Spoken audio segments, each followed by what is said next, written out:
जी का, और वो आपके लिए मनोज जी एक सवाल छोड़ गए कि 27 में 17 वाली विजय कैसे मिलेगी, वो मनोज पांडे बताएंगे। तो सबसे पहले आप वही बता दीजिए। पहले तो मैं आपका बहुत बहुत धन्यवाद करूंगा कि प्रदेश के इस महत्वपूर्ण विषयों पर आपने आज यहां इंक्लेव रखा है। जहां तक आपने 17 और 27 की तुलना किया है, यदि आप देखेंगे कि ये देश लंबे समय तक वादे नारों पर जूझता रहा। पहली बार 2014 में केंद्र में आदरणीय मोदी जी की सरकार बनने के बाद इस देश के अंतिम पायदान पर खड़े व्यक्ति ने यह महसूस किया कि वादे किए भी जाते हैं और निभाए भी जाते हैं, और शायद उसका परिणाम रहा 2017।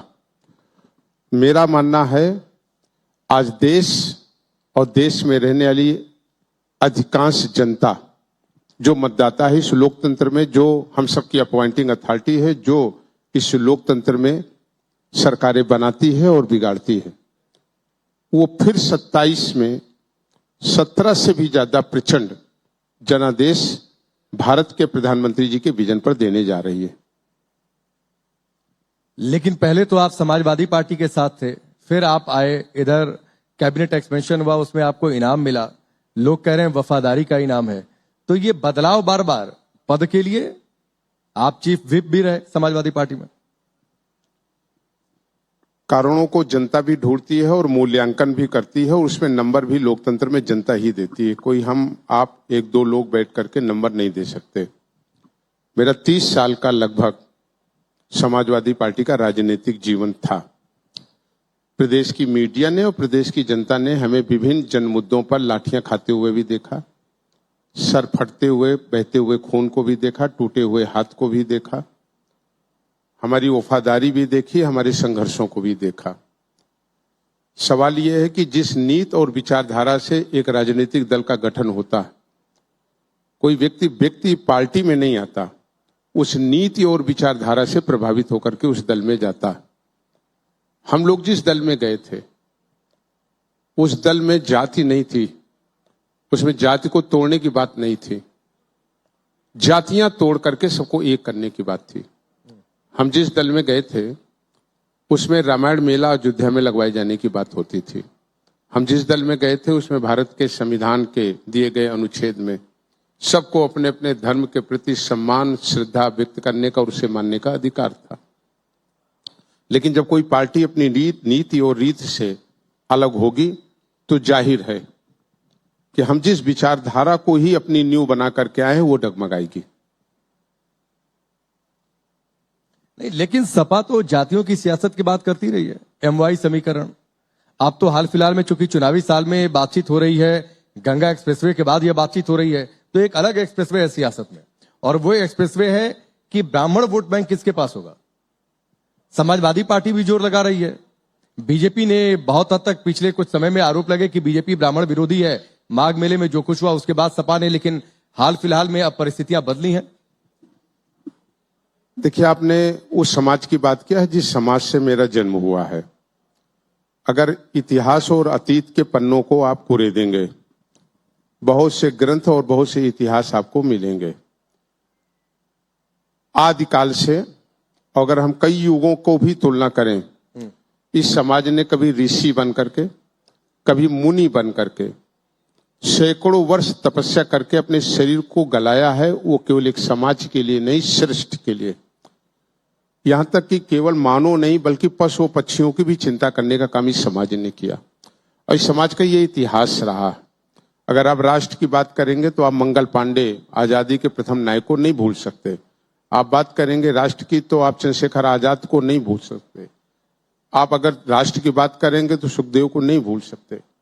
इस देश ने राष्ट्र के लिए, देश की स्वतंत्रता के लिए कभी शिक्षक बन करके, कभी एक आचार्य बन करके, कभी गुरुकुल के एक विद्वान बन करके, कभी एक वैज्ञानिक बन के, और कभी इंजीनियर बन के, और कभी चिकित्सक बन करके इस देश को सेवा दिया है। लेकिन उसके साथ इस समाज का यह भी इतिहास रहा कि ये सनातन का ध्वजावाहक रहा, राष्ट्रवाद का भी ध्वजावाहक रहा। अब सवाल ये है, हम वहां खड़े होंगे जहां रामचरितमानस की प्रतियां जलाई जाती हैं, जहां समाज और जातियों को तोड़ने की बात होती है और बांटने की बात होती है और गालियां देने की बात होती है, जहां पहलगाम जैसा हमला वो कुछ हमारे देश के वासियों के साथ नहीं था, भारत के 130 करोड़ लोगों के सुरक्षा पर था, उस पर भी अगर लोग आतंकवादियों के पक्ष पर अगर कोई टिप्पणी करते हैं, उनका सपोर्ट करते हैं, ये समाज राष्ट्र के साथ खड़ा रहता है, सनातन के साथ खड़ा रहता है, धर्म के साथ खड़ा रहता है। तो 27 का चुनाव सनातन के मुद्दे पर होगा। मेरा मानना है कि हम उस पर बात करेंगे तो लंबी चर्चा होगी। आंकड़े बहुत हैं और आंकड़े स्थापित होते हैं, आंकड़े हमारे बताने से नहीं होंगे। आज देश बदल रहा है। दुनिया के अगर आप तमाम प्रगतिशील देशों में देखें तो आज भारत की चर्चा हो रही है, जहां भारत के आदरणीय प्रधानमंत्री जी का विजन है कि हम आर्थिक रूप से 3 बड़े देशों के बीच में भारत को आर्थिक संपन्न देशों में लाएंगे। अगर आज आपने बात की एक्सप्रेस वे से शुरुआत किया, दुनिया के तमाम विचारकों ने कहा कि अगर किसी गांव, क्षेत्र, जिले को और नगर को बढ़ाना है, वहां सड़कें बनवा दी जाए, और सड़क बन जाएगी तो बिजली आ जाएगी, बिजली आ जाएगी तो प्रगति उसके साथ ही साथ पहुंच जाएगी। आज हमें ये बताते हुए आपको गर्व हो रहा है कि आज देश का सबसे बड़ा उत्तर प्रदेश सबसे ज्यादा एक्सप्रेस वे देने। पहले तो मैं आपका बहुत बहुत धन्यवाद करूंगा कि प्रदेश के इस महत्वपूर्ण विषयों पर आपने आज यहां इनक्लेव रखा है। जहां तक आपने 17 और 27 की तुलना किया है, यदि आप देखेंगे कि ये देश लंबे समय तक वादे नारों पर जूझता रहा। पहली बार 2014 में केंद्र में आदरणीय मोदी जी की सरकार बनने के बाद इस देश के अंतिम पायदान पर खड़े व्यक्ति ने यह महसूस किया कि वादे किए भी जाते हैं और निभाए भी जाते हैं, और शायद उसका परिणाम रहा 2017। मेरा मानना है आज देश और देश में रहने वाली अधिकांश जनता, जो मतदाता है इस लोकतंत्र में, जो हम सबकी अपॉइंटिंग अथॉरिटी है, जो इस लोकतंत्र में सरकारें बनाती है और बिगाड़ती है, वो फिर 27 में 17 से भी ज्यादा प्रचंड जनादेश भारत के प्रधानमंत्री जी के विजन पर देने जा रही है। लेकिन पहले तो आप समाजवादी पार्टी के साथ थे, फिर आप आए इधर, कैबिनेट एक्सपेंशन हुआ, उसमें आपको इनाम मिला, लोग कह रहे हैं वफादारी का इनाम है। तो ये बदलाव बार बार पद के लिए, आप चीफ व्हिप भी रहे समाजवादी पार्टी में। कारणों को जनता भी ढूंढती है और मूल्यांकन भी करती है, और उसमें नंबर भी लोकतंत्र में जनता ही देती है। कोई आप 1-2 लोग बैठ करके नंबर नहीं दे सकते। मेरा 30 साल का लगभग समाजवादी पार्टी का राजनीतिक जीवन था। प्रदेश की मीडिया ने और प्रदेश की जनता ने हमें विभिन्न जन मुद्दों पर लाठियां खाते हुए भी देखा, सर फटते हुए, बहते हुए खून को भी देखा, टूटे हुए हाथ को भी देखा, हमारी वफादारी भी देखी, हमारे संघर्षों को भी देखा। सवाल यह है कि जिस नीति और विचारधारा से एक राजनीतिक दल का गठन होता है, कोई व्यक्ति पार्टी में नहीं आता, उस नीति और विचारधारा से प्रभावित होकर के उस दल में जाता है।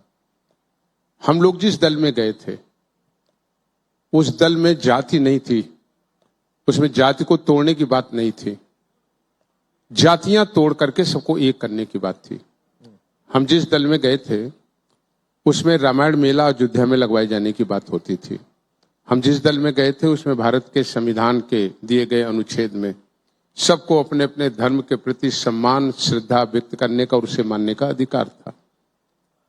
लेकिन जब कोई पार्टी अपनी नीति और रीत से अलग होगी तो जाहिर है कि हम जिस विचारधारा को ही अपनी नींव बना करके आए हैं वो डगमगाएगी। नहीं, लेकिन सपा तो जातियों की सियासत की बात करती रही है। MY समीकरण, आप तो हाल फिलहाल में चूंकि चुनावी साल में बातचीत हो रही है, गंगा एक्सप्रेसवे के बाद यह बातचीत हो रही है, तो एक अलग एक्सप्रेसवे है सियासत में, और वो एक्सप्रेसवे है कि ब्राह्मण वोट बैंक किसके पास होगा। समाजवादी पार्टी भी जोर लगा रही है। बीजेपी ने बहुत हद तक पिछले कुछ समय में आरोप लगे कि बीजेपी ब्राह्मण विरोधी है, माघ मेले में जो कुछ हुआ उसके बाद सपा ने, लेकिन हाल फिलहाल में अब परिस्थितियां बदली हैं। देखिए, आपने उस समाज की बात किया है जिस समाज से मेरा जन्म हुआ है। अगर इतिहास और अतीत के पन्नों को आप कुरेदेंगे बहुत से ग्रंथ और बहुत से इतिहास आपको मिलेंगे। आदिकाल से अगर हम कई युगों को भी तुलना करें, इस समाज ने कभी ऋषि बन करके, कभी मुनि बन करके, सैकड़ों वर्ष तपस्या करके अपने शरीर को गलाया है, वो केवल एक समाज के लिए नहीं, सृष्टि के लिए। यहां तक कि केवल मानव नहीं बल्कि पशु पक्षियों की भी चिंता करने का काम इस समाज ने किया, और इस समाज का ये इतिहास रहा। अगर आप राष्ट्र की बात करेंगे तो आप मंगल पांडे, आजादी के प्रथम नायक को नहीं भूल सकते। आप बात करेंगे राष्ट्र की तो आप चंद्रशेखर आजाद को नहीं भूल सकते। आप अगर राष्ट्र की बात करेंगे तो सुखदेव को नहीं भूल सकते। इस देश ने राष्ट्र के लिए, देश की स्वतंत्रता के लिए कभी शिक्षक बन करके, कभी एक आचार्य बन करके, कभी गुरुकुल के एक विद्वान बन करके, कभी एक वैज्ञानिक बन के, कभी इंजीनियर बन के, कभी चिकित्सक बन करके इस देश को सेवा दिया है। लेकिन उसके साथ ही समाज का ये भी इतिहास रहा कि ये सनातन का ध्वजावाहक रहा, राष्ट्रवाद का भी ध्वजावाहक रहा। अब सवाल ये है, हम वहां खड़े होंगे जहां रामचरितमानस की प्रतियां जलाई जाती हैं, जहां समाज और जातियों को तोड़ने की बात होती है और बांटने की बात होती है और गालियां देने की बात होती है, जहां पहलगाम जैसा हमला वो कुछ हमारे देश के वासियों के साथ नहीं था, भारत के 130 करोड़ लोगों के सुरक्षा पर था, उस पर भी अगर लोग आतंकवादियों के पक्ष पर अगर कोई टिप्पणी करते हैं, उनका सपोर्ट करते हैं, ये समाज राष्ट्र के साथ खड़ा रहता है, सनातन के साथ खड़ा रहता है, धर्म के साथ खड़ा रहता है। तो